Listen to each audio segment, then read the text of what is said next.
The Philidor defense is the opening e4, e5, knight f3, d6, guarding the e5 pawn with a pawn. It's more passive than playing knight to c6 to guard the pawn, since the dark square bishop is now blocked in, but it's very solid, black has no weaknesses, and it is an alternative to the more normal knight to c6. Here, white will normally play d4 to gain space in the center. There are other moves you can play, but d4 is the one we will consider. And now black has two major ways of playing. The e5 pawn is under attack, and so black can either further protect it and try to maintain a pawn on e5 throughout the opening, and we will call that the strong point defense, or black can give up the center by playing e takes d4, knight takes d4. Why would black play like this? Since it does give white more space. White has a more advanced central pawn than black.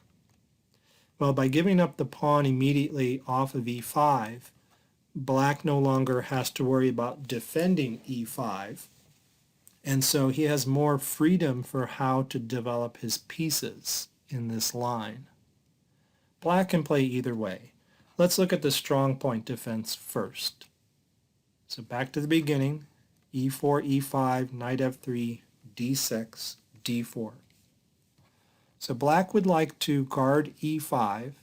Before he does that, he normally plays knight to f6, counterattacking white's e-pawn.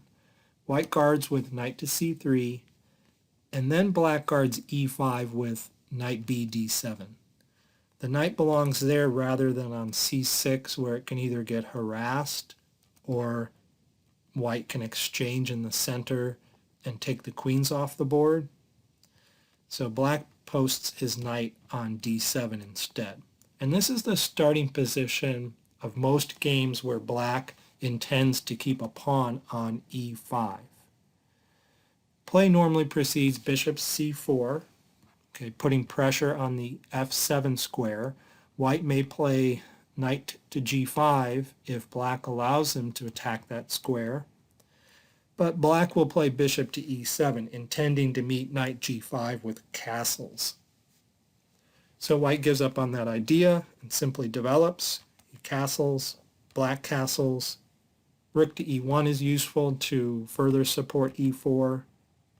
c6 is a move you see a lot in the Philidor defense. It does open a diagonal for the queen, and it controls these important light squares, and it threatens to expand on the queen side with the move b5 attacking the bishop. So white will normally play a4 to stop that possibility. All right, we'll stop the strong point defense here, but I want to actually look at one more idea in the strong point defense. So let's reset. The idea I want to look at here is due to the Grandmaster Alexie Shirov. So let's see what it is. Go back to the Philidor defense with d4, knight f6, knight c3, knight b d7. Now, last time we saw bishop to c4, normal development. But here is Shirov's radical idea. He decided once to play g4, giving up a pawn. His intent is to push it to g5 and dislodge this knight. h6 wouldn't stop it. The pawn would move to g5 anyway, since it's guarded by the knight and the bishop. So black has nothing better than to take that pawn. And then rook to g1 to attack the knight. It falls back, and then bishop to c4. So we get that same position we looked at a moment ago, but with the g-file open and a white pawn missing. So white gambits a pawn in order to get the play down the g-file. It's a pretty powerful weapon. It's caught on. Shirov has played it multiple times, and many other grandmasters have played it as well. With the rook on g1, black no longer wants to castle on the king side. It's way too dangerous. But white is still threatening to play knight to g5 like we mentioned before, putting pressure on f7. So instead of bishop to e7 to prepare castling, black is forced to play h6 to stop the knight. Then white can continue with bishop to e3, developing the queen side, intending to castle on that side of the board. Black can play c6, as we mentioned before, with the intent of expanding on the queen side here. And play can proceed in many different ways. But I want to look at an actual game that Shirov played in this line with a very powerful attacking idea. So we'll end the theory here, but let's follow Shirov's game. So Shirov was white, and he played d takes e5, exchanging the pawns. And then he played queen to d3, kind of a strange looking queen move. More normal would be queen to d2, but it's on d3 for a purpose. We'll see in a moment. Queen to c7, bishop takes f7 check, sacrificing a piece. Black took the bishop, and then queen to c4 check, and now we see why the queen went to d3. The king went to e7. If it went to e8, then queen to e6 check is powerful. So it went to e7. Knight to h4, threatening to land on g6 with a fatal fork. Black allowed the fork to occur. He played knight to b6, attacking the queen. Notice that doesn't really stop the fork because white can always take the knight with his bishop and attack the queen. And while black is dealing with that, then he can fork. But black didn't really blunder. He gave up the exchange because white's attack was just too powerful. Let's see what happens if black tried not to give up the exchange. Instead of playing knight to b6, he might have tried moving the rook. Rook to g8. Well then, knight to g6 check anyway. King to d8 to hide. Castles, pinning the knight on d7. Queen to a5, trying to get an escape square for the king. There's a strong attack coming. Knight takes the bishop. Rook takes the bishop. That allows rook takes g7. King to c7 running. The knight here is still pinned by a different rook this time. Bishop to c5 attacking the rook. It sidesteps, and then the bishop comes to d6 with check. Now the king is forced back to d8 here. If it comes to b6, then there's knight to a4 check. And there are no squares for the king, so the black queen would have to lose. It would have to give itself up. So the king is forced back to d8, and then white can continue queen to f7, which doesn't look so threatening since the knight is guarded, the rook is guarded, the other knight is guarded, but there is a threat in the position. For example, if black plays b5, then there is queen takes f6 check, powerful queen sacrifice. Knight is forced to take it, and then bishop to c7 is mate. There's a double check here from the rook and the bishop. So anyway, black plays this position here after knight h4 in the Shirov game is dangerous. White has a strong attack after sacking his bishop on f7. The game continued knight to b6, then knight to g6 check, king moved back, and then Shirov took the knight, attacking the queen. Black took back with a pawn, and then Shirov took the knight. Okay. So Shirov is actually up material in this position. Okay, he's up the exchange at this point, unless black can get this knight back and somehow trap it. So black tries. He plays g5, hoping to maybe get the queen over here and attack that knight. But the knight comes to g6, and there are no escape squares for the knight right now. But if this queen goes over to attack it, then it loses protection of e5, and then the knight can escape. Okay, black plays bishop to c5, white castled, and then black had enough and resigned. Black resigns here even though there is no forcing line in this position. White is simply up material with a strong attack. If we turn the engine on, let's see what it says. Yeah, it gives the position 3.1 for white. So that's Shirov's idea, that funny pawn sacrifice g4. Okay, now let's turn to the other way that black plays the Philidor defense, where he concedes the center. So back to the beginning, e4, e5, knight f3, d6, d4.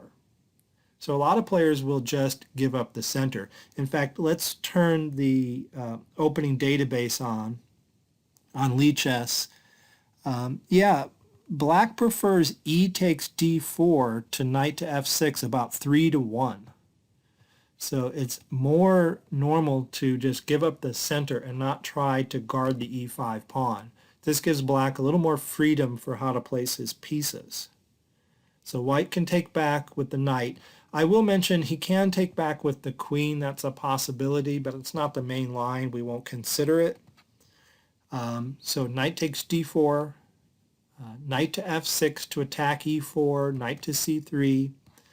And here black needs to decide what to do with the dark squared bishop. There are two possibilities. He can develop to e7 or he can fianchetto it. Both are played. Let's look at the fianchetto decision first. So g6. Now if black fianchettos, white has several plans here. I recommend playing bishop to e3, intending queen to d2 and long castles.